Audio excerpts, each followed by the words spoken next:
Yashil makon umummilliy loyihasi doirasida So'x tumanida amaliy ishlar izchil davom etmoqda.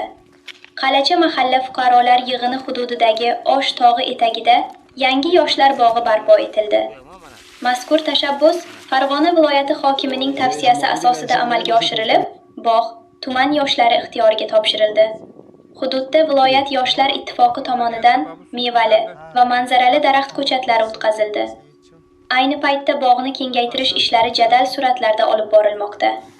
Qalacha mahalla fuqarolar yig'ini raisi Fayoziddin Tojiddinov o'z oila a'zolari bilan birgalikda ushbu ezgu ishga bel bog'lagan. Japaya massivining Osh tog'i oldiga mana 2 gektar yer tekizlanib, yoshlar bog'i tashkil etildi. Mana viloyatdan bizga ko'chatlar yetkazib berildi.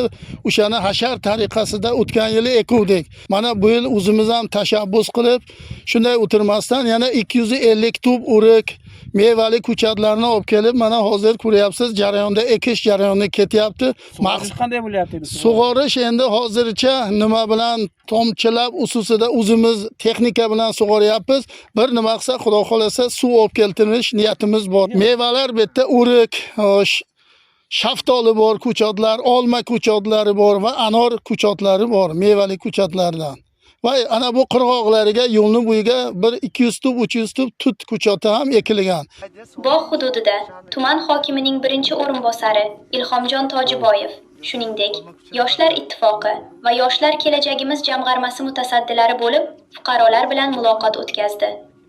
Suhbat davomida bog'ni yanada kengaytirish, qo'shimcha ko'chatlar olib kelish va obodonlashtirish ishlarini tizimli davom ettirishga kelishib olindi. Mazkur bog' tomchilatib sug'orish tizimi orqali sug'orilmoqda. Shu bilan birga, fuqarolar o'z tasarrufidagi texnikalar yordamida suv tashib, ko'chatlarni parvarish qilmoqda.